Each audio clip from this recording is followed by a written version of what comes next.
진짜 이 정도면 전 세계로부터 사기치는 거 아닌가? 무슨 이런 말도 안 되는 나라가 다 있어? 여기 서양 사람들이라면 누구나 자신과 같은 상황을 겪을 수 있다면서 분노에 휩싸인 여성이 있는데요. 과연 이 여성은 무슨 일을 겪었던 걸까요? 안녕하세요. 저는 독일 슈투트가르트에 살고 있는 알리스 캐슬러라고 합니다. 제가 살던 슈투트가르트에 빈젠츠 와인하우스라는 곳이 있는데 저는 그곳에서 홀 매니저로 근무를 했었는데요. 수년간 와인가게 매니저로 일을 해왔던 터라 단골들도 많았었고 저와 대화를 하기 위해 오는 손님들까지 있을 정도로 저는 빈젠츠 와인하우스에서 없어서는 안 될 만큼 많은 손님분들이 저를 좋아해 주셨었어요. 하지만 가게 사장님 따님이 출근하기 시작하면서 저희 입지가 줄어들었고 손님들도 귀엽게 생긴 사장님의 딸에 관심을 보이며 제가 예전과 많이 달라졌다는 걸 느끼게 되었어요. 그래서 저는 수년간 다녔던 빈젠츠 와인하우스에서 퇴사를 결정했고 그동안 모았던 자금들을 활용해 저의 가게를 차리기로 했었죠. 가게를 구하고 인테리어 공사가 시작된 지금 제 일을 도와줄 남동생이 관리하고 있는데요. 저는 남동생에게 부탁을 하고는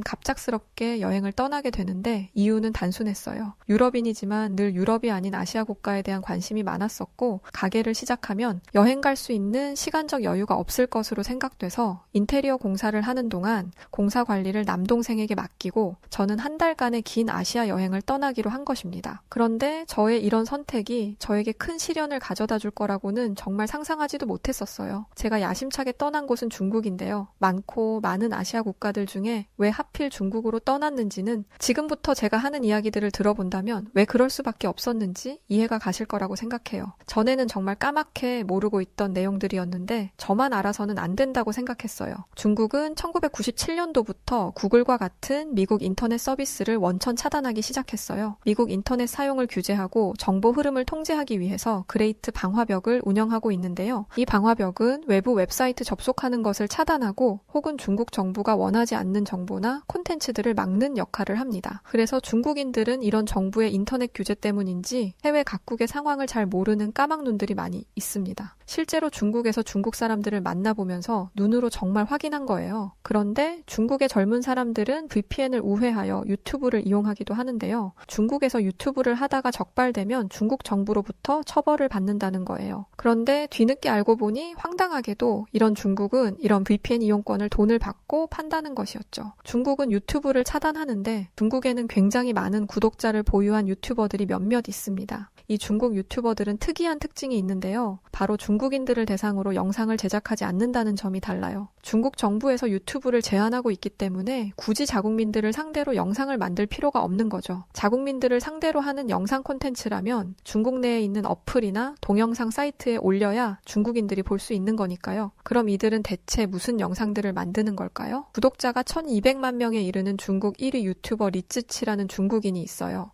이 중국인 여성은 어떻게 정부의 유튜브 규제에서도 자유롭게 채널을 운영할 수 있었을까요? 자신이 만든 콘텐츠를 혼자서만 보는 것이 아깝다는 생각에 채널을 만들어 영상을 올렸다고 하는데 사실 말도 안 되는 소리죠. 유튜브를 하다가 적발되면 처벌을 받게 되니까요. 하지만 그녀가 유튜브에 진출하기 바로 전년도인 2017년에 회사와 계약을 맺었습니다. 영상의 퀄리티를 보면 절대 혼자서 만들어낼 수 있는 퀄리티의 영상이 아니에요. 이 말은 즉 개인의 채널이 아니란 이야기죠. 중국 정부에서 일부러 밀어주고 있는 것입니다. 그녀는 현재 중국 공청단 산하 중국 농촌 청년 리더 협회에 소속되어 있고 2020년도에는 자신들의 소수민족인 조선족의 전통 음식이라면서 김장을 담그고 있는 연출을 하기도 했습니다. 김치가 한국의 전통 음식이 아닌 중국에서 유래되었다는 거짓된 콘텐츠를 배포하는 것이죠. 이 밖에도 중국의 전서소가라는 유튜버는 현재 700만 명에 이르는 유튜브 구독자를 보유한 중국 유튜브 크리에이터인데요. 전서소가라는 중국인 여성은 애초부터 스촨성 우수 공산주의 청년단원으로 한국의 쌈 문화를 중국 거라고 주장했던 인물이에요. 한국 음식 문화인 쌈 문화를 중국이 원조라며 만들었던 콘텐츠 하나로 중국에서 우수 공산주의 청년단원상을 받기도 합니다. 그래서 해외 각국에 퍼져 있는 중국에 대한 영상들은 늘 평화롭고 발전된 중국을 가리키고 있는 콘텐츠가 많고 또한 중국을 아름답게 보일 수 있는 영상들이 줄을 이루고 있는데요. 실제로 동남아와 같은 경우는 중국 미디어가 굉장히 잘 먹히고 있는 게 맞고 또한 서양에는 신비로운 동양의 자연경관들을 주제로 어필하기 시작하니 서양 사람들조차 중국이 언론 언론에서 보는 것과 같이 미국 다음의 경제 대국으로 불리며 굉장히 성장한 발전된 나라로 인식하는 경우가 많습니다. 또한 홍콩의 시위 등이나 중국을 비난하는 뉴스 혹은 자국의 비참한 모습을 담은 내용들이 조금이라도 담겨 있다면 심의라고 할 것도 없이 그 자리에서 가차없이 삭제되고 채널은 먼지 속으로 사라져 버리는데, 우연하게 드라마가 되었든 소설이 되었든 유튜브 영상이 되었든 중국의 기술력과 발전된 모습들을 보이고 있는 채널이 있다면 100% 중국의 공산당들이 조직적으로 영상을 만들어 해외로 내보내고 있는 것이라고 보면 된다고 생각하면 돼요. 지금은 모든 사실을 다 알게 되었지만 지난날 제가 이런 것에 완전히 속아서 중국을 갔다가 너무 충격적인 중국을 실제로 눈앞에서 마주하고 엄청 후회하게 되는 일이 있었어요. 저는 정말 인터넷에 나오고 있는 중국의 모습들이 중국 공산당이 만든 선전용인 줄 모르고 속아 중국을 찾아갔다가 크게 혼쭐이 나고 말았었어요. 제가 아시아의 다른 국가인 한국과 일본과 같은 나라를 배제하고 중국을 찾았던 결정적인 이유는 바로 구글에서 본 어떤 글 때문인데요. 이 글은 구글에서 우연하게 보게 되었고, 그 글에는 중국에 살다가 한국에 가서 못 볼 꼴을 많이 봤다는 한국 폄하 글이었어요. 이 글에는 이런 글들이 적혀 있었어요. 중국에서 수년간을 살다가 한국을 가서 경험했다는 소감문이었는데 첫 문장부터 이런 글이 적혀 있습니다. 지금 외국에 있는 한국 사람들 정말 어렵다는 것은 한국 사람들만 체감하지 못하고 있다. 환율 문제로 얼마나 많은 사람들이 한국에 돌아오거나 아니면 중국에서 중국인보다 더 거지같이 사는지 한국인들만 모르고 있다고 하더니, 아직도 한국 사람들은 중국이란 나라를 얕잡아 보는 경향이 있다는 글로 시작하는데요. 그러면서 한국에 와서 느끼는 거는 중국이 그립고 생각나고, 참 중국이란 나라가 한국보다 100배는 더 윤택하고 먹을 것 다 먹고 여유롭게 사는구나를 실감한다고 합니다. 라는 이 글은 현재 구글에서도 쉽게 찾아볼 수 있고, 글쓴이는 한국 사람들은 정신을 못 차리고 자신들이 선진국이라는 착각을 한 채 돈을 흥청망청 쓰고 있다며 한국을 보고 희망이 없는 나라라는 장문의 글이 적혀 있죠. 제가 한국이나 일본 등을 배제하고 중국을 찾은 이유는 바로 이런 글을 눈으로 읽었기 때문인데요. 인터넷 미디어에서의 중국은 정말 화려한 선진국의 모습을 하고 있었고, 첨단 시스템으로 중무장한 현대화된 도시, 사람들을 돕는 따뜻한 중국인들의 모습, 그리고 지금 봤던 글까지 중국의 그런 미디어 선전에 속아 엄청난 기대를 품고 중국을 찾아갔었습니다. 하지만 그렇게 찾은 중국에 도착하고 나서부터 저는 알 수 없는 의문들이 난무하기 시작했었는데요. 공항 곳곳에 붙어있던 안내문고란에 적혀있는 영문을 도대체 해석할 수가 없어 첫날부터 애를 먹었습니다. 대체 안내판에 뭐라고 써있는 건지 해석이 불가능해 알아먹을 수가 없었기 때문이었어요. 구글 번역기로만 번역해도 내용이 이해될 수 있는 만큼 거의 완벽하게 번역을 해주는데, 구글을 차단하고 있다 보니 중국 자체에서 만든 번역기로 돌려 안내판을 만들다 보니 번역이 엉망이었던 건데요. 13억 명의 인구를 가진 국가가 다른 해외 사람들이 많이 오가는 공공기관인 공항의 안내문조차 이따위로 번역을 해놓았을까 싶었는데요. 얼마나 영어를 못하기에 공무원의 수준이 이 정도인 건지 공항에 발을 들이자마자 느낌이 좋지 않았습니다. 공항에서도 반나절 이상 발이 묶이는 터에 밖을 빠져나오는데도 정말 힘들었었어요. 공항에 도착하고 여권을 보여줬더니 중국인 공항 직원은 다짜고짜 저를 따라오라며 어딘가로 데려갔고, 어떤 방안으로 끌려 들어간 저는 그 안에서 아무런 통보나 이야기도 듣지 못한 채 2시간 가까이를 있어야 했었는데요. 그렇게 한참을 기다린 끝에 중국 공항 직원이 들어와서는 다시 나가라고 하는 거였는데, 나를 대체 왜 이곳에 데려왔고 이곳에서 내가 왜 2시간 가까이를 기다려야 했는지 그 어떤 이야기도 들을 수 없었습니다. 공항에서부터 인터넷에서 보던 중국의 모습과 너무 달라서 당황해 했었는데, 도착한 중국의 곳곳은 저를 더욱 충격에 빠뜨리고 말았었는데요. 도착한 중국의 거리에는 많은 중국인들이 돌아다녔는데, 하도 중국인들이 담배들을 피우고 다녀서 평소 담배 냄새를 싫어하던 저는 중국인들이 피우는 담배 냄새 때문에 머리가 어지러울 정도였어요. 실제로 길거리에는 사람들이 돌아다니든 말든 남녀노소를 불문하고 입에 담배를 물고 다니는 중국인들이 많았고, 야외는 그렇다고 치더라도 심지어 엘리베이터 안에서 피우는 사람들도 있더라고요. 인터넷에서 시민의식이 선진국 수준에 있는 중국인들은 타인에게 피해를 주는 행위를 일절하지 않다는 것이 완전한 거짓이었던 거죠. 저녁에는 말할 것도 없고 낮에서 길거리는 곳곳에 술에 취해 쓰러진 젊은 여성들을 쉽게 발견할 수 있었고, 또한 차들이 도로에 있건 말건 무단횡단하는 중국인들을 쉽게 볼 수 있었으며, 길에는 먹다 버린 쓰레기들이 나뒹굴었는데요. 과연 이게 대체 인터넷에서 봤던 선진국이라던 중국의 모습이 맞는 건지 도대체가 이해할 수 없는 중국인들의 습성에 기가 막힐 노릇이었는데요. 하지만 저를 더 충격에 빠뜨리고 말았던 일들도 있었습니다. 어느 날은 중국의 한 골목길을 걷다가 저 멀리 중국인 여성분이 걸어오고 있었는데, 그 중국인 여성은 반대편에 사람이 걸어오고 있는데도 한치의 망설임도 없이 길거리에서 볼일을 봤었어요. 아무리 대변이 급했다고 해도 길에서 봐야 하는 상황이라면 구석에 숨던가 사람이 안 보이는 곳에 구석진 곳에서 앉아서 보던가 사실 길에서 대변을 보는 것도 사실 이해가 안 되는 상황인데 길을 걷다가 대변을 그대로 보는 중국인 여성을 멀리서 마주하고는 가던 걸음을 멈추고 그 자리에서 뒤돌아 다른 길로 가야만 했었어요. 그런데 경험한 중국은 길거리는 물론이고 엘리베이터에서도 대변을 보는 사람들이 있을 정도로 급하면 일단 싸고 본다는 이상한 습성을 가진 사람들이었어요. 더 기가 막히고 황당했던 건 제가 배가 너무 아파서 화장실에 가야 했을 때였는데요. 화장실을 찾아 들어가는데 웬 중국인 남자가 계속 저를 뒤따라와서 뭔가 싶었었는데요. 설마 화장실 안까지 따라 들어오지는 않겠지 싶었는데 제가 들어간 화장실까지 따라 들어왔고 저는 너무 놀라 뭐냐고 소리를 쳤더니 중국인 남자는 절 보고는 중국말로 뭐라고 하면서 제 얼굴에다 대고 손가락질을 하고는 그대로 제 앞에서 바지를 내리고 용변을 보는 거예요. 이게 대체 무슨 상황인지 알 수 없었던 저는 그때서야 화장실을 둘러보니 남자와 여자가 함께 이용하는 공동 화장실이었고 더 충격적이었던 건 화장실이 모두 오픈되어 문조차 없이 남녀가 함께 용변을 보던 것이었어요. 정말 그때 저는 미치는 줄 알았어요. 중국 남자들이 쳐다보고 있는데 대변을 볼 수도 없는 노릇이고 저는 화장실에서 도망치듯 나와서 최대한 택시를 타고 도심으로 이동해야 했는데요. 그나마 도심 쪽에 있는 화장실은 화장실이 개방된 건 똑같았지만 남녀가 구분되어 있었기에 그곳에서 화장실을 이용할 수 있었어요. 그래서인지는 모르겠지만 중국 사람들이 많이 붐비는 유원지 같은 곳을 가면 남자 화장실과 여자 화장실이 구분되어 있어도 여자들이 남자 화장실에 가거나 남자들이 여자 화장실에 가는 게 아무렇지 않게 이루어지고 있었는데요. 이렇게 제가 중국을 찾아갔다가 너무 황당한 사건들을 많이 겪다 보니까 그동안 제가 독일에서 봤던 영상들이나 미디어들은 대체 뭐였는지 싶었고 이런 나라에 더 있다간 제 정신이 어떻게 될 것 같다는 생각이 들어서 저는 중국을 떠나기로 하고 도망치듯 나와 다시 독일로 돌아갔는데요.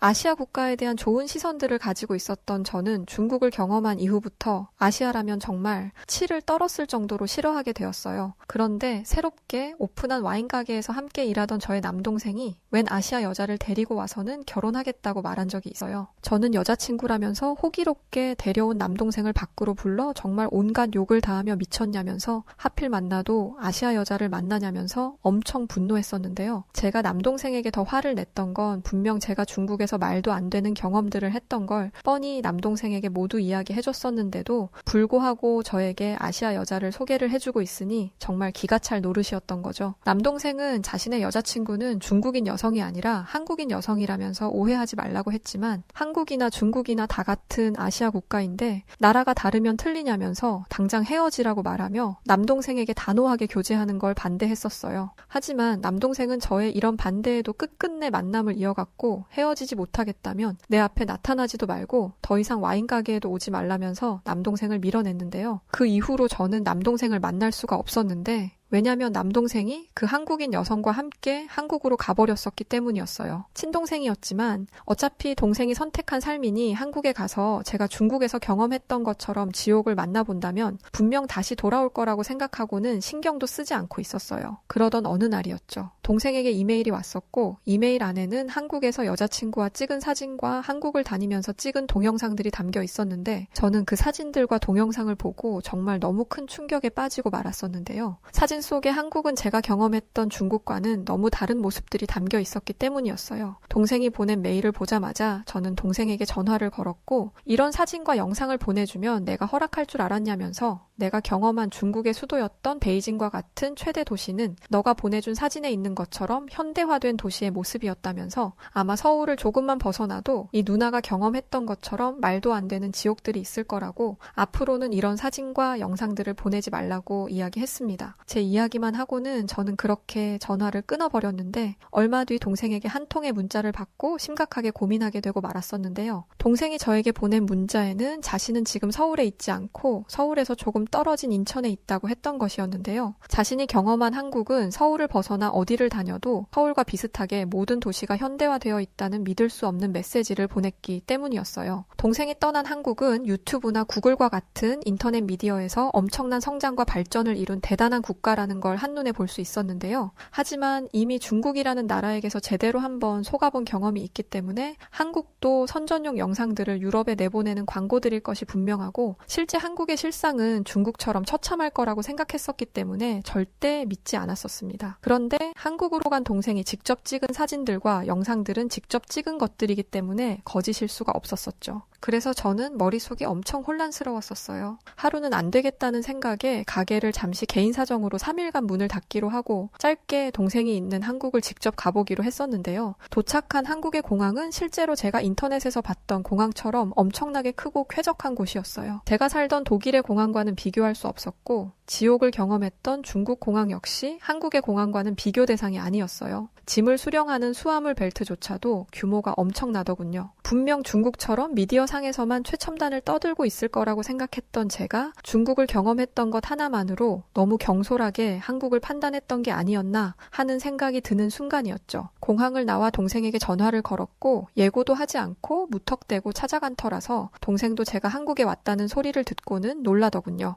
그러면서 자신이 여자친구와 공항에서 멀지 않은 곳에 있으니 데리러 오겠다고 했었는데 저는 주소를 알려주면 내가 알아서 찾아갈 테니 문자를 보내놓으라고 이야기했었습니다. 공항에 있는 버스를 타고 저는 동생이 있다던 인천 송도로 가게 되었는데요. 송도라는 곳에 도착하고 저는 깜짝 놀랄 수밖에 없었어요. 제가 독일에서 인터넷 미디어를 통해 봤던 한국의 모습보다 더 송도라는 곳이 첨단화된 도시처럼 보였고 모든 곳들이 선진 현대화가 꼭 들어맞는 것 같은 도시 미관을 가지고 있었기 때문이었어요.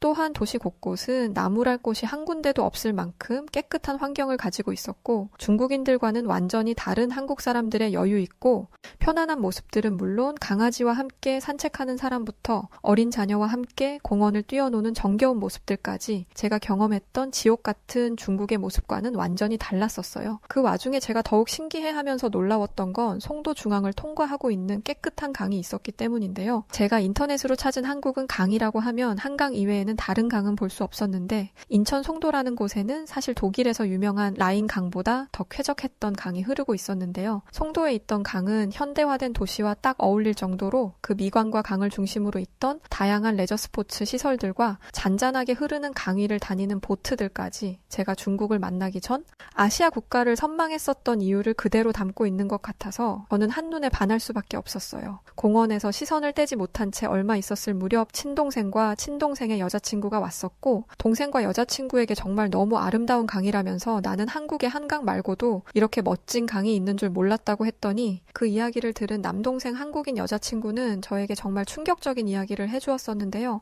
한국에는 한강뿐만 아니라 정말 아름다운 강들이 많이 있다고 하면서 지금 보고 있는 건 사실 강이 아닌 해수를 끌어올려 만든 창의적인 해수공원이라는 설명 때문이었어요. 이 해수공원은 한국은 여름이면 햇볕이 강하기 때문에 그런 열섬 현상을 예상하고 그걸 예방하기 위해서 창의적으로 만든 공원이라는 이야기를 듣고 나니 정말 어떻게 한국인들은 이런 생각까지 할 수 있는지 저를 더욱 놀라게 했었습니다. 그러면서 내가 생각을 완전하게 잘못하고 있었구나 라는 생각을 하게 되었었고 독일에서 한국인 여자친구를 상대로 중국과 다르지 않을 거라며 반대하며 몰아세웠었던 제가 부끄럽다는 생각이 들어서 남동생의 여자친구인 한국인 여성분에게 저는 그 자리에서 지난날 자신이 오해해서 미안하다며 사과했었는데요. 한국인 여성분은 괜찮다면서 아마 서양분들은 중국의 그런 선전용 미디어들 때문에 피해보거나 속는 사람들이 많은 걸로 안다면서 오히려 저에게 뒤늦게라도 이렇게 모든 사실들을 아시게 된 것 같아서 기쁘다고 이야기해주더군요. 그렇게 이야기하는 남동생의 한국인 여자친구 뒤로 반려견과 산책하던 한국인 엄마와 유치원생으로 보이는 꼬마아이가 있었는데 옆에 있던 반려견이 대변을 보자 그 모습을 지켜보던 한국인 꼬마아이는 휴지를 꺼내더니 대변을 감싸주어 봉투에 담는 믿기 힘든 모습을 보여줬는데요. 그 모습을 보면서 저렇게 어린아이들까지 선진국다운 성숙한 시민의식을 보여주는데